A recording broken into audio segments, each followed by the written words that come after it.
Hello everyone. आज हम करते हैं लॉज ऑफ मोशन के बाद नेक्स्ट बहुत ही इम्पॉर्टेंट टॉपिक सर्कुलर मोशन। तो सर्कुलर मोशन में सबसे पहले आता है कंपैरिजन बिटवीन सर्कुलर, सर्कुलर भी बोल सकते हो आप, इसे एंगुलर भी बोल सकते हो। तो comparison between angular and linear variables. चलिए जी, इसको समझते हैं। बहुत इंपॉर्टेंट चीज़ है, बड़ा ही इंटरेस्टिंग तरीके से समझते हैं इसको। तो जैसे कि मान लेते हैं आज तक हमने पढ़ा था लीनियर वेरिएबल्स। तो लीनियर वेरिएबल्स हमने पढ़ा था काइनेमेटिक्स के अंदर।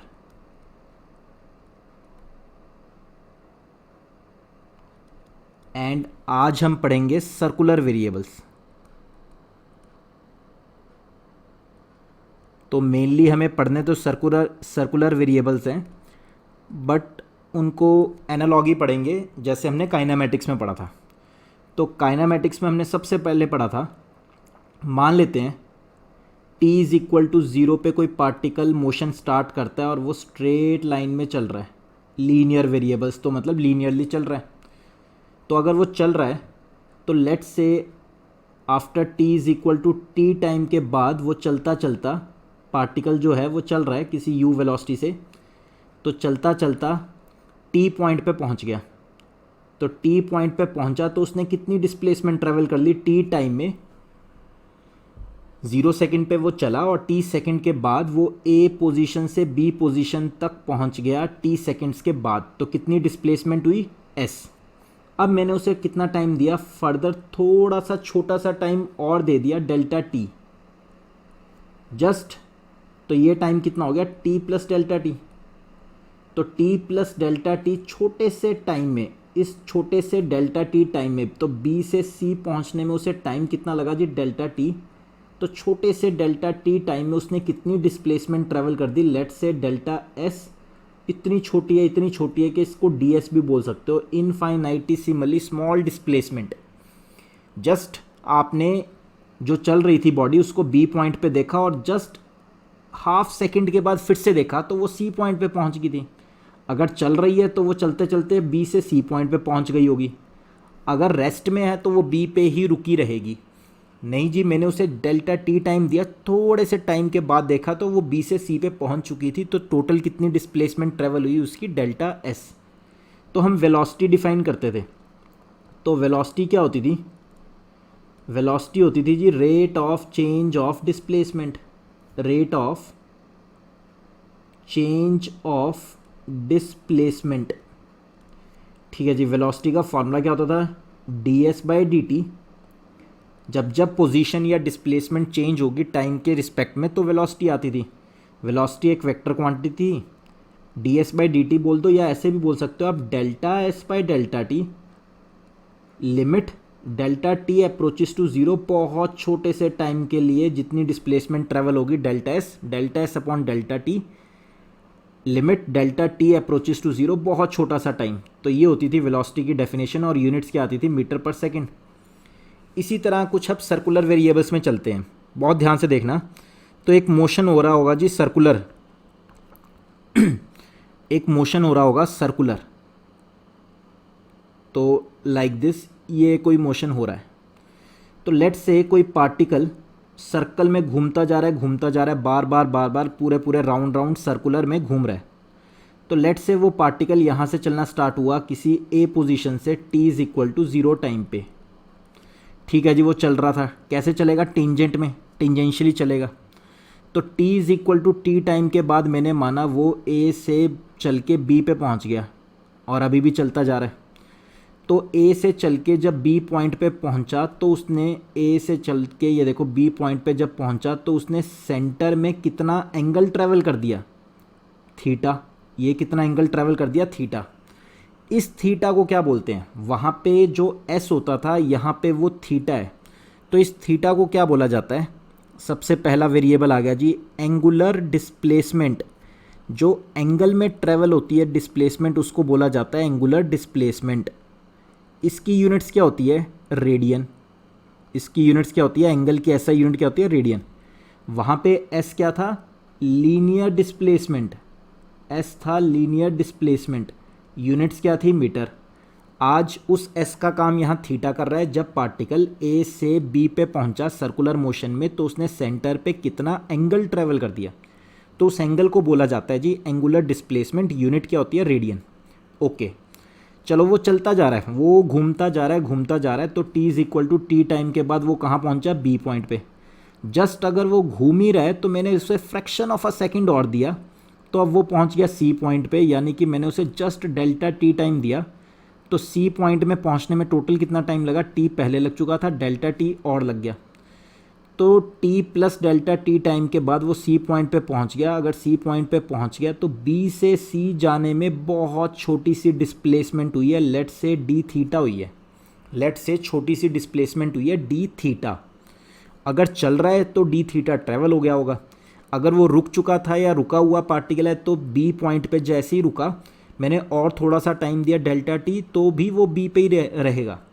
लेकिन इस बार वो पार्टिकल मोशन में था, सर्कुलर मोशन करता जा रहा है करता जा रहा है, तो इसका मतलब जैसे ही मैंने थोड़ा सा टाइम भी और दिया डेल्टा टी तो वो बी से सी पे पहुंच चुका था। ठीक है जी, टेंजेंशियली चल रहा है तो अब वो बी से सी पे पहुंच गया है। तो जैसे ही बी से सी पहुंचा, यानी मतलब थोड़ा सा तो एंगल ट्रेवल हुआ ही है डेल्टा टी टाइम में, तो उसको क्या कहेंगे अब, ओमेगा। ओमेगा क्या चीज़ होती है जी, एंगुलर वेलोसिटी। जैसे v होती थी लीनियर वेलोसिटी, ओमेगा होती है एंगुलर वेलोसिटी।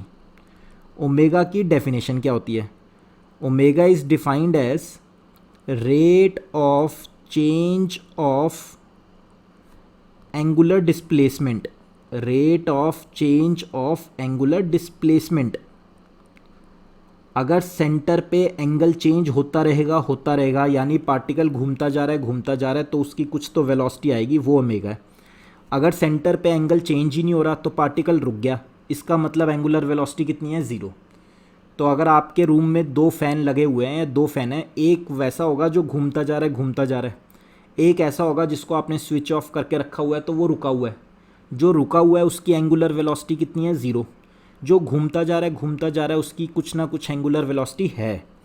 तो एंगुलर वेलोसिटी का फॉर्मूला क्या होता है, ओमेगा का फॉर्मूला क्या होता है, या तो आप बोल लो d theta by d t, rate of change of angular displacement. अगर सेंटर पे एंगल चेंज होता जा रहा है, थीटा बदलता जा रहा है, कभी 30 डिग्री है, थोड़ा और आगे घूम गया तो 45 डिग्री, और आगे घूम गया तो 60 डिग्री, तो इसका मतलब ओमेगा आएगा। तो या तो ओमेगा को आप D theta by d T लिख सकते हो, और क्या लिख सकते हो, छोटा सा एंगल ट्रेवल हुआ डेल्टा थीटा अपॉन छोटा सा टाइम।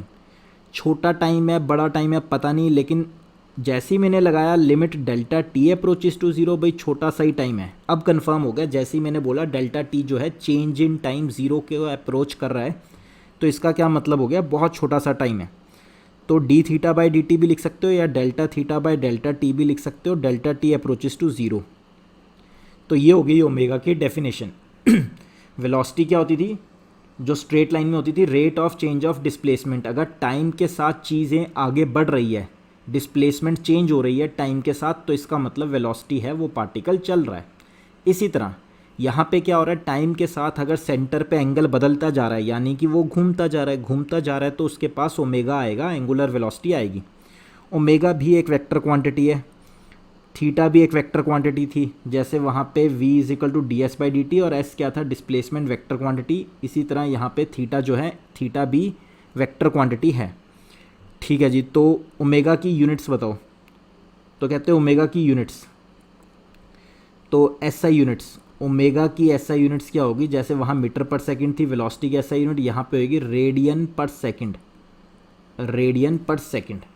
ओमेगा की SI unit radian per second. ठीक है जी, फिर वहाँ पे एक वर्ड आता था एक्सेलरेशन, वहाँ पे एक वर्ड आता था एक्सेलरेशन। कब आता था, जब वेलोसिटी चेंज होती थी तो एक्सेलरेशन आती थी। तो एक्सेलरेशन की डेफिनेशन क्या थी, rate of change of velocity. अगर स्पीड बढ़ रही है तो भी एक्सेलरेशन आएगी, स्पीड घट रही है तो भी एक्सेलरेशन आएगी रिटार्डेशन की फॉर्म में, अगर डायरेक्शन चेंज हो रही है तो भी एक्सेलरेशन आती थी। तो एक्सेलरेशन का फॉर्मूला क्या होता था, d v by d t, rate of change of velocity. जैसे ही वेलोसिटी चेंज होगी तो एक्सेलरेशन आएगी। एक्सेलेरेशन वेक्टर क्वांटिटी थी, एसआई यूनिट क्या थी जी, मीटर पर सेकंड स्क्वायर। ठीक है जी। इंस्टेंटेनियस एक्सेलेरेशन का फॉर्मूला क्या होता था, dv/dt, rate of change of velocity. इसी तरह यहाँ पे भी एक वर्ड आता है अल्फ़ा। अल्फ़ा क्या होती है जी, एंगुलर एक्सेलरेशन। अल्फ़ा क्या होता है, एंगुलर एक्सेलरेशन। इसकी डेफिनेशन क्या होती है, तो एंगुलर एक्सेलरेशन क्या होता है, rate of change of angular velocity, rate of change of angular velocity. तो अल्फ़ा क्या होता है, rate of change of angular velocity. मतलब अल्फ़ा क्या होगा, D omega by d T, D omega by d T. जैसे वो था dv/dt, ये होता है D omega by d T. तो ये भी एक वेक्टर क्वांटिटी है और इसकी यूनिट्स क्या होंगी, एसआई यूनिट होगी जी रेडियन पर सेकंड स्क्वायर। वहाँ थी मीटर पर सेकंड स्क्वायर, यहाँ होती है रेडियन पर सेकंड स्क्वायर। तो जब थीटा चेंज हुआ था, देखो फिगर में, जब थीटा चेंज हुआ था तो ओमेगा आया था। जब ओमेगा चेंज होगा टाइम के रिस्पेक्ट में तो अल्फ़ा आएगा। अब मैं आपको एक एग्जांपल देता हूँ, ओमेगा कब कब चेंज करेगा और कब कब चेंज नहीं करेगा। ठीक, तो एक एग्जांपल देखिए कि ओमेगा कब कब चेंज करेगा और कब कब नहीं करेगा। जैसे मान लेते हैं आपका कोई टेबल फ़ैन लगा हुआ है या ऊपर फ़ैन लगा हुआ है, आपकी सीलिंग पे फ़ैन लगा हुआ है रूम में। तो स्टार्टिंग में जैसे ही आप बटन ऑन करते हो, तो स्टार्टिंग में जैसे ही आप बटन ऑन करते हो तो क्या होता है, जैसे ही आपने बटन ऑन किया तो ये फ़ैन धीरे धीरे धीरे धीरे स्पीड पकड़ता है और गोल गोल गोल गोल घूमता है, रोटेशन। उस टाइम पे ओमेगा जो है वो बढ़ रहा होता है, ओमेगा इंक्रीज, उसकी स्पीड बढ़ रही होती है। तो अल्फ़ा होता है जी पॉजिटिव, एंगुलर एक्सेलरेशन होता है पॉजिटिव। अल्फ़ा कब आता है, अल्फ़ा का फॉर्मूला होता है D omega by d t. जब जब एंगुलर वेलोसिटी चेंज होगी टाइम के रिस्पेक्ट में तो अल्फ़ा आएगा। या तो ओमेगा बढ़ेगा तो अल्फ़ा की वैल्यू पॉजिटिव, या ओमेगा घटेगा तो अल्फ़ा की वैल्यू नेगेटिव, या ओमेगा कांस्टेंट रहेगा। तो जैसे ही ओमेगा कांस्टेंट हुआ तो अल्फ़ा की वैल्यू ज़ीरो हो जाएगी, क्योंकि अल्फ़ा क्या होता है, ओमेगा को डिफ्रेंशिएट करके आता है। अगर ओमेगा कांस्टेंट हो गया, कांस्टेंट की डिफ्रेंशिएशन ज़ीरो। ऐसा हम काइनेमेटिक्स में भी पढ़ते थे, लीनियर वेरिएबल्स में। आज देखो मैं आपको एग्जांपल देता हूँ। स्टार्टिंग में at t is equal to zero आपने रूम में जाके फ़ैन ऑन किया, स्पीड कर दी 5 और फ़ैन ऑन करा। जस्ट स्टार्टिंग में जब फ़ैन की स्पीड धीरे धीरे धीरे धीरे बढ़ रही होती है, पहले 1 सेकंड में तो उसने जस्ट 2 डिग्री का एंगल ट्रैवल करा, फिर अगले 1 सेकंड में उसने 6 डिग्री का एंगल ट्रैवल कर दिया। धीरे धीरे स्पीड बढ़ती है ना फ़ैन की, तो पहले 1 सेकंड में उसने सिर्फ 2 डिग्री का एंगल ट्रैवल करा, फिर अगले 1 सेकंड में 6 डिग्री का करा, फिर अगले 1 सेकंड में उसने सेंटर पे 10 डिग्री का एंगल ट्रैवल कर दिया, फिर अगले 1 सेकंड में उसने 30 डिग्री का एंगल ट्रैवल कर दिया। इस तरह से पहले उसकी स्पीड बढ़ रही होती है, तो 5-6 सेकंड के लिए उसकी स्पीड बढ़ती है। अब समझ लो 5 सेकंड के बाद, तो 5th सेकंड में मतलब फिर 1 सेकंड के बाद उसकी स्पीड होगी फिर 30, फिर 30, फिर 30, फिर 30। मतलब अब हर सेकंड के बाद बराबर एंगल ट्रैवल हो रहा है। तो यानी कि पहले 3 सेकंड तक तो एंगल बढ़ रहे थे, कभी 2 डिग्री था, फिर 6 डिग्री हुआ, फिर 10 डिग्री हुआ। तो पहले 3 सेकंड में तो ओमेगा क्या था, बढ़ रहा था, उसकी स्पीड बढ़ रही थी। तो यहाँ पे क्या केस हो गया जी, 0 से 3 सेकंड, पहले 3 सेकंड में ओमेगा बढ़ रहा होता है, फटाफट से तेज़ी से एंगल ट्रैवल कर रहा होता है, तो अल्फ़ा हो गया पॉजिटिव। फिर उसके बाद 4th सेकंड से आगे देखोगे तो हर सेकंड में वो 30 डिग्री ट्रैवल कर रहा है। तो 4th सेकंड से लेके मान लेते हैं 2-3 आवर्स तक, 2 आवर्स तक ओमेगा कांस्टेंट रहा, 5 की स्पीड पे बस घूमता जा रहा है, घूमता जा रहा है। तो ओमेगा कांस्टेंट हो गया, हर सेकंड में बराबर एंगल ट्रैवल कर रहा है 30 डिग्री। तो अल्फ़ा कितना हो गया, 0। फिर 2 घंटे के बाद आपने फ़ैन कर दिया बंद। जब फ़ैन बंद करते हो तो क्या होता है, धीरे धीरे बंद होता है ना वो, ऐसा तो नहीं एकदम से जैसे ही स्विच ऑफ किया आपने वहीं डेड हो गया, बिल्कुल वहीं रुक गया। फिर देखो लास्ट में जब आप बंद करते हो फ़ैन को तो क्या होता है, वो पहले 1 सेकंड में तो 25 डिग्री ट्रैवल कर रहा है, फिर 1 सेकंड में 10 डिग्री ट्रैवल कर रहा है, फिर अगले 1 सेकंड में वो 3 डिग्री ट्रैवल कर रहा है, फिर आखिरी 1 सेकंड में वो रुक जाता है। ऐसा कुछ मान लेते हैं कि 8-10 सेकंड के बाद वो फ़ैन ऐसे रुक जाता है। तो क्या हो रहा है, बाद में घटते घटते क्या हो रहा है, फिर फाइनली वो स्टॉप कर जाता है। तो 2 घंटे के बाद जब आपने फ़ैन करा ऑफ तो क्या हो रहा है, ओमेगा घट रहा है, धीरे धीरे ओमेगा की वैल्यू घटती जाएगी तो एंगुलर एक्सेलरेशन क्या होगी, नेगेटिव। तो ये बताना चाह रहा था मैं कि सर्कुलर मोशन में कब एक्सेलरेशन आती है, स्टार्टिंग के टाइम, जस्ट जब आप फैन ऑन करते हो तो वो फुल स्पीड पकड़ने में जितना टाइम लगाता है तब तक एंगुलर एक्सेलरेशन पॉजिटिव होती है। फिर एंगुलर एक्सेलरेशन ज़ीरो हो जाती है जब अपनी वो स्पीड मेंटेन कर लेता है। उसके बाद जैसे ही आप ब्रेक्स लगाते हो, मतलब स्विच ऑफ करते हो या स्लो डाउन कर देते हो, तो थोड़ी देर के लिए वो रुकने तक धीरे धीरे स्लो डाउन होता रहता है, तब एंगुलर एक्सेलरेशन नेगेटिव होती है। तो ये फंडा है सर्कुलर मोशन में एंगुलर एक्सेलरेशन का। तो एंगुलर एक्सेलरेशन की यूनिट्स क्या आ गई जी, रेडियन पर सेकंड स्क्वायर। ठीक है जी, अब एक फिगर और बनाते हैं हम। अब इसमें सिर्फ सर्कुलर वेरिएबल्स दिखाता हूँ मैं आपको, जो जो हमने अभी तक किया है आपने नोट डाउन भी करना है। चलिए जी देखिए, अब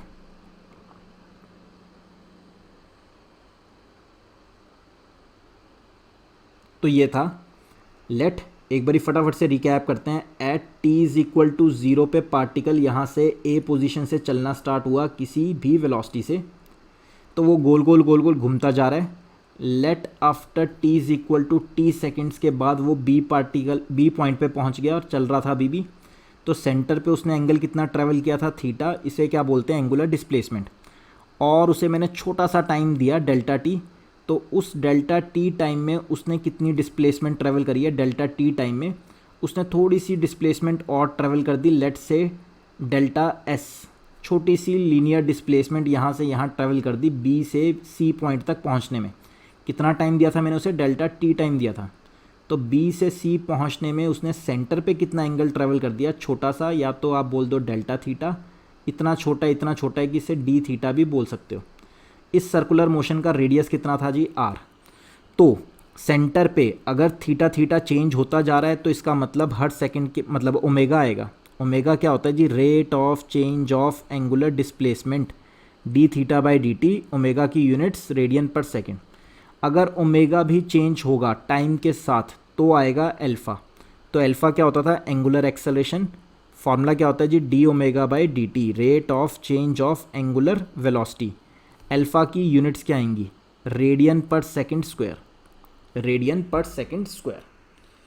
ठीक है, तो हमने ये सारी बातें पढ़ी। ये पेज बहुत ही इंपॉर्टेंट था, इसमें सारा कंपैरिजन आ रखा था दोनों का। अब यही कंपैरिजन मैं कंटिन्यू कर रहा हूँ, यह आपको बस माइंड में ही रखना है। साइड पे लाइन लगा के रफ में भी थोड़ा सा ये नोट कर सकते हो आप, रफ वाली चीज़ है। जस्ट अल्फ़ा समझना था कि कैसे आता था सर्कुलर मोशन में, अब मैं इसको रब कर रहा हूँ। चलिए जी, फिर वही कंपैरिजन हम आगे कंटिन्यू कर रहे हैं, वही हमारा कंपैरिजन कंटिन्यू हो रहा है इसके बाद।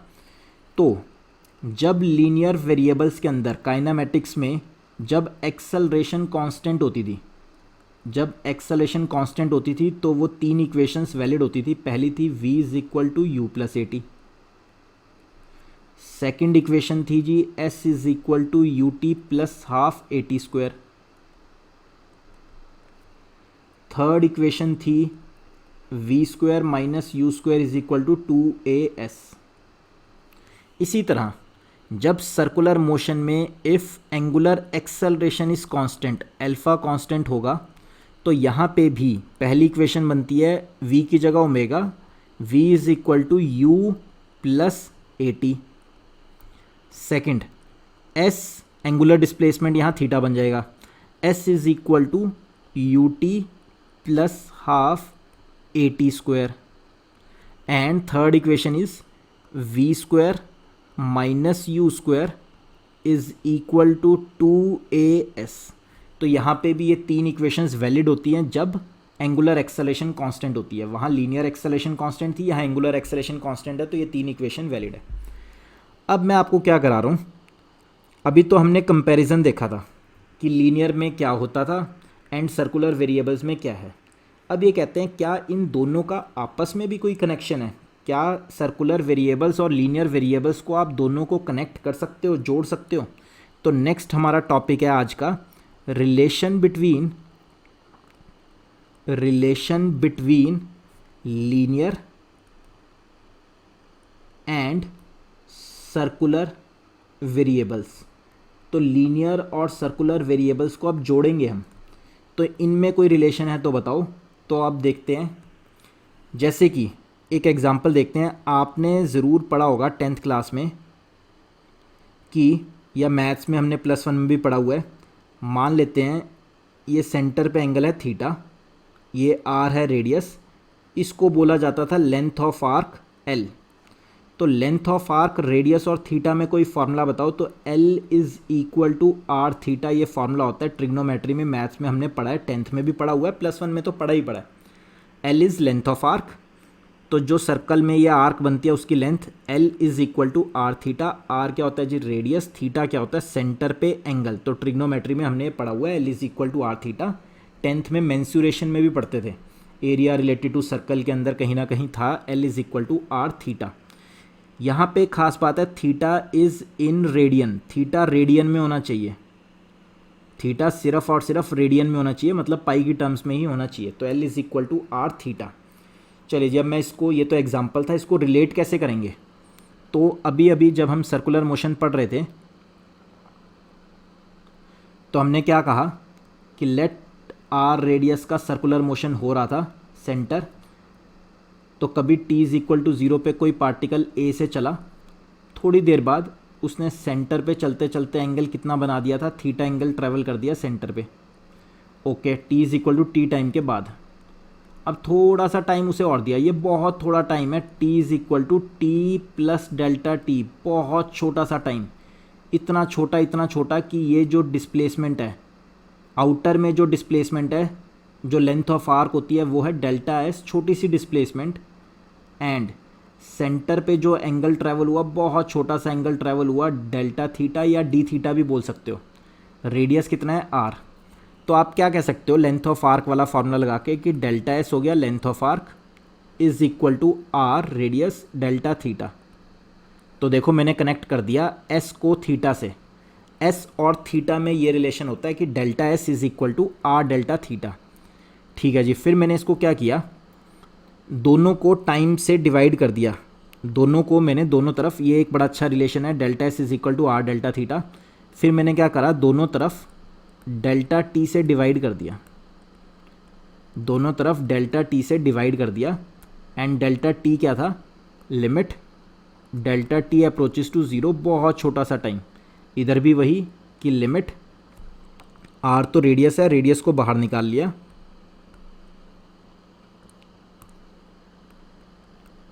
एंड यहाँ पे भी लिमिट लगा दी, limit delta t approaches to 0। तो ये क्या चीज़ होती है, लेफ्ट साइड पे v वेलोसिटी आर, ये राइट साइड वाली चीज़ क्या हो गई पूरी की पूरी ओमेगा। तो v is equal to r omega, आज का बहुत important formula, v is equal to r omega, CTM commit to memory, सीधा दिमाग में याद रख लो, v is equal to r omega. v क्या होती है जी, v क्या होती है इस केस में टेंजेंशियल वेलोसिटी, r क्या होता है रेडियस, ओमेगा क्या होती है angular velocity, v is equal to r omega. ये देखो फिगर में ये जो होती है ना, जो टेंजेंट में वेलोसिटी बन रही होती है ये v होती है, सेंटर पे जो ओमेगा चेंज होएगा उसकी वजह से वेलोसिटी आती है, उसको कहते हैं एंगुलर वेलोसिटी ओमेगा। ओमेगा और v में ये रिलेशन आ गया। फिर दोबारा देख सकते हो आप, तो टेंजेंट में जो पार्टिकल राउंड राउंड घूमता जा रहा है उसकी टेंजेंशियल वेलोसिटी v होती है, ये रेडियस होता है r, और यहाँ पे सेंटर पे जो ट्रैवल हो रहा होता है उसको कहते हैं ओमेगा। इस तरह से एंगुलर वेलोसिटी ओमेगा।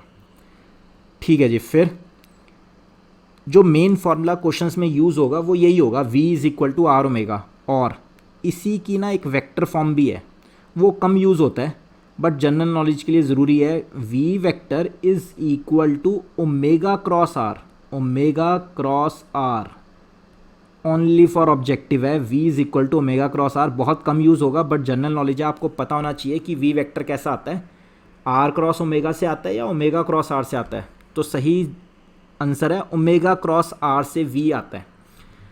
चलिए जी, अब ओमेगा की डायरेक्शन के बारे में देखना आप, अभी बताता हूँ मैं ओमेगा की डायरेक्शन में, अभी फ़िलहाल आगे चलते हैं। इसको मैंने फर्दर फिर से डिफ्रेंशिएट किया विद रिस्पेक्ट टू t, दोनों तरफ टाइम के रिस्पेक्ट में डिफ्रेंशिएट किया। तो वेलोसिटी की डिफ्रेंशिएशन क्या होती थी, एक्सेलरेशन, तो at आ गया, r radius as it is omega, omega की डिफ्रेंशिएशन क्या होती है टाइम के रिस्पेक्ट में अल्फ़ा। तो आंसर आ गया जी at is equal to r alpha. at को क्या बोला जाता है, टेंजेंशियल एक्सेलरेशन। at क्या है, टेंजेंशियल एक्सेलरेशन। तो जो टेंजेंट पे एक्सेलरेशन आएगी वो है टेंजेंशियल एक्सेलरेशन। अल्फ़ा क्या होता है जी? Angular acceleration. जो सेंटर पे एंगल चेंज होने की वजह से वेलोसिटी आई थी ओमेगा, वो भी अगर टाइम के रिस्पेक्ट में चेंज होता है तो सेंटर पे एक्सेलरेशन आती है जी, सेंटर एंगुलर एक्सेलरेशन। कैसी दिखती है फिगर में? हर चीज़ ही एंटी क्लॉकवाइज घूम रही है अगर, तो थीटा भी ऐसे ट्रेवल हुआ था डेल्टा थीटा, तो ओमेगा भी ऐसे आया था, तो अल्फ़ा भी इसी तरह आता है, अल्फ़ा एंगुलर एक्सेलरेशन। ठीक है जी। अब मेन तो यही यूज़ होता है, a t is equal to r alpha, बड़ा इंपॉर्टेंट फार्मूला है, C T M very very important. इसकी भी वेक्टर फॉर्म होती है। क्या होती है कि a vector tangential acceleration is equal to alpha cross r. अब ये क्या फंडे हैं, ये फटाफट से देख लेते हैं हम। अल्फ़ा की डायरेक्शन क्या होती है, ओमेगा की डायरेक्शन क्या होती है, तो समझना बड़े ध्यान से। या तो पार्टिकल क्लॉकवाइज घूम रहा होगा या एंटी क्लॉकवाइज घूम रहा होगा। तो t इज़ इक्वल टू 0 पे चला अगर पार्टिकल, तो या तो ऐसे घूम रहा होगा मतलब एंटी क्लॉकवाइज, तब थीटा भी इसी तरह होगा, ओमेगा भी इसी तरह होगा, एंड अल्फ़ा भी इसी तरह होगा, तीनों चीज़ें। तो दिखते ये ऐसे हैं कि एंटी क्लॉकवाइज हैं, लेकिन इनकी डायरेक्शन क्या होती है, बहुत ध्यान से देखना, इनकी डायरेक्शन क्या होती है, आउटवर्ड्स। आउटवर्ड्स, डॉट का क्या मतलब होता है, आउटवर्ड्स। इन तीनों की डायरेक्शन इस फिगर में दिखेगा आपको ऐसे, जैसे एंटी क्लॉकवाइज बॉडी घूम रही है तो अल्फ़ा थीटा और ओमेगा की डायरेक्शन एंटी क्लॉकवाइज होनी चाहिए, बट ऐसा नहीं होता, इनकी डायरेक्शन आउटवर्ड्स होती है। आउटवर्ड्स मतलब टुवर्ड्स द रीडर, रीडर की तरफ, टुवर्ड्स द रीडर मतलब out of the plane of paper, आपकी आइज़ की तरफ आ रही है, आपके पेपर में से निकल के आपकी आइज़ की तरफ आ रही है, ये वाली direction, out of the plane of paper. भाई ऐसा कैसे? तो देखना क्यों थीटा अल्फ़ा और ओमेगा बाहर की तरफ आता है, ऐसा क्यों है वो देखते हैं। अगर बाई चांस घूम रहा होता क्लॉकवाइज ऐसे, तो राउंड राउंड राउंड राउंड इस तरह से घूम रहा होता अगर कोई पार्टिकल, तो सेंटर पे थीटा भी इस तरह से होता, ओमेगा भी ऐसा होता, एंड अल्फ़ा भी ऐसा होता, मतलब क्लॉकवाइज। तब क्या होती है, अल्फ़ा थीटा और ओमेगा की डायरेक्शन सेंटर पे क्रॉस दिखेगी आपको ऐसे कि जैसे क्लॉकवाइज है, बट होती क्या है, क्रॉस। क्रॉस मतलब into the plane of paper. तीनों की डायरेक्शन क्या होगी, into the plane of paper, मतलब आपसे दूर, तो that is away from the reader, away from the reader. भाई ऐसा कैसे है, चलिए मैं आपको करके दिखाता हूँ।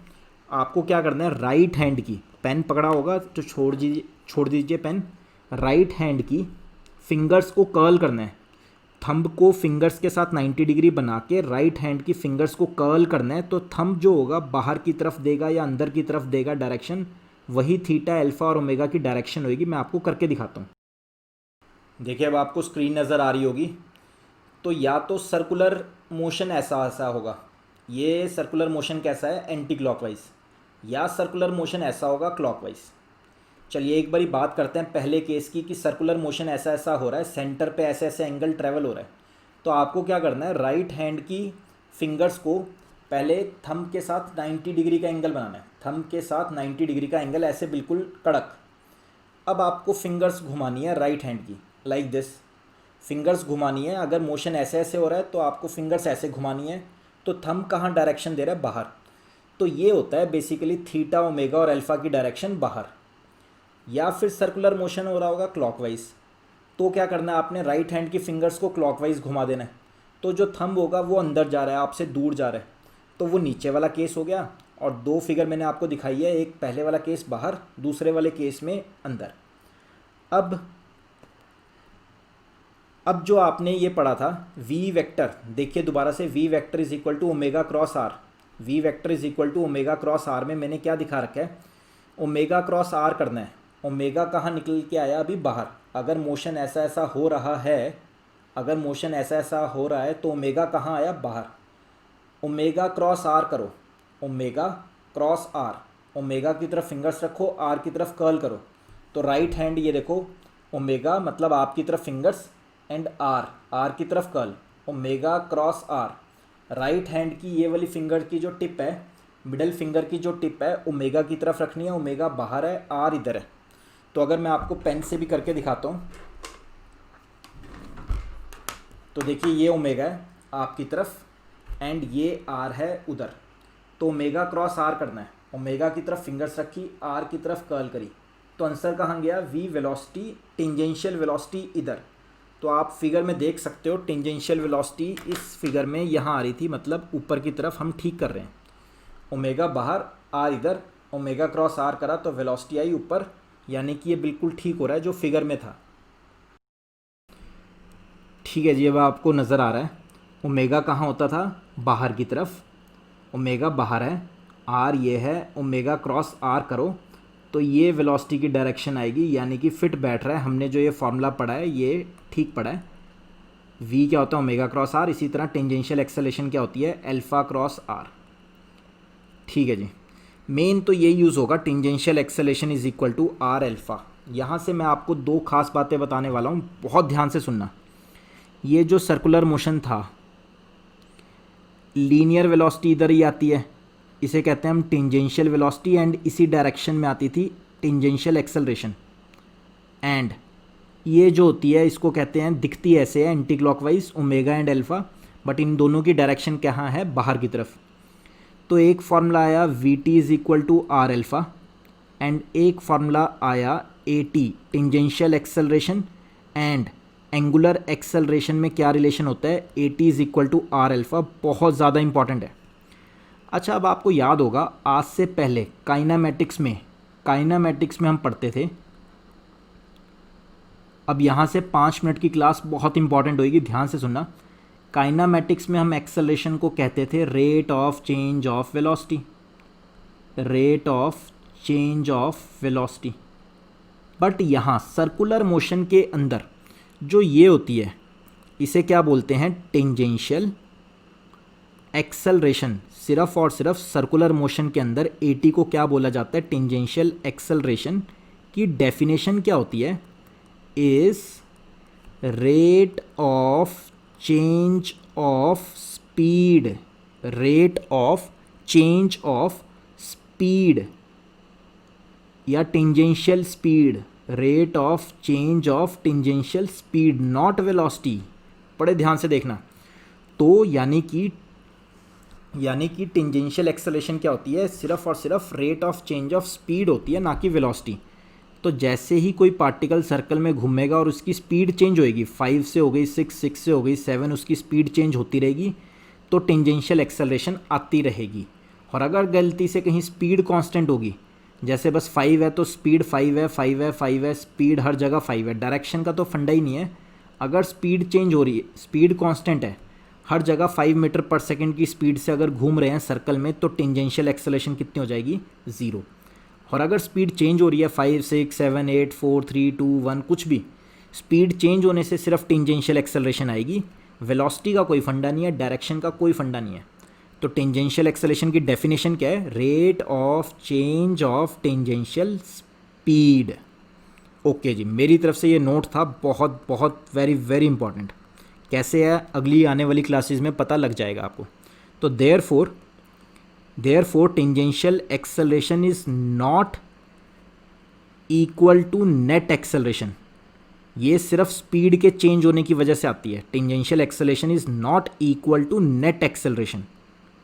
बाद में हम पढ़ेंगे आगे आने वाली क्लासेस में, स्पीड के चेंज होने की वजह से टेंजेंशियल एक्सेलरेशन आती है, डायरेक्शन की चेंज होने की वजह से सेंट्रीपिटल एक्सेलरेशन आती है, और इन दोनों का रिजल्टेंट आती है रिजल्टेंट एक्सेलरेशन। आगे आने वाली क्लासेस में पढ़ेंगे। आज तो हमें सिर्फ यही पढ़ना था कि टेंजेंशियल एक्सेलरेशन क्या होती है, rate of change of tangential speed, dv/dt में v क्या है, स्पीड। स्पीड चेंज होएगी अगर टेंजेंट में, तो टेंजेंशियल एक्सेलरेशन आएगी। स्पीड कांस्टेंट है तो टेंजेंशियल एक्सेलरेशन कितनी हो जाएगी, 0। आगे जाके आगे आने वाली क्लासेस में पढ़ेंगे कि डायरेक्शन की चेंज होने की वजह से भी एक एक्सेलरेशन आती है, सेंट्रीपिटल एक्सेलरेशन। फिर सेंट्रीपिटल और टेंजेंशियल एक्सेलरेशन का नेट जो रिजल्टेंट आएगा वो रिजल्टेंट एक्सेलरेशन होगी। तो tangential acceleration is just an acceleration, not the resultant acceleration. ठीक है जी, हमने ये पढ़ लिया। अब हम करते हैं एक दो छोटे छोटे इसके ऊपर क्वेश्चन। तो ये क्वेश्चन करते हैं। अब particle moves in a circle, पहले आप ट्राई करो फिर मैं कराऊंगा। अब particle moves in a circle of radius 20 centimetre with a linear speed मतलब ये वाली स्पीड, टेंजेंशियल स्पीड कह लो या लीनियर स्पीड कह लो। तो वी टी की वैल्यू दे रखी है 10 metre per second. Find the angular velocity मतलब ओमेगा निकालना है। तो ध्यान देना, टेंजेंशियल स्पीड जो दे रखी है वो मीटर में दे रखी है, रेडियस सेंटीमीटर में दे रखा है, तो इसको सेम यूनिट में होना चाहिए। तो फॉर्मूला होता है जी v is equal to r omega. तो ओमेगा क्या हो गया जी v बाई आर। v दे रखा है ओके है 10 मीटर पर सेकेंड, रेडियस गड़बड़ दे रखा है 20 सेंटीमीटर, सेंटीमीटर हमें पसंद नहीं है, तो सेंटीमीटर से मीटर में जाने के लिए मैंने डिवाइडेड बाय 100 कर दिया, तो नीचे का डिवाइड ऊपर हो जाएगा, तो ये से ये कट, तो ये आ गया जी हमारे पास 50। तो 0 से 0 कट, 2 से ये कट, तो ये आ गया 50 radian per second. First question का आंसर आया जी 50 रेडियन पर सेकेंड। चलिए नेक्स्ट करते हैं। लगाओ 2-3 मिनट्स अपने आप लगाओ पहले, फिर वीडियो आगे प्रोसीड करना है। A particle travels in a circle of radius 20 centimetre, again centimetre हमें पसंद नहीं है, चलो कोई बात नहीं।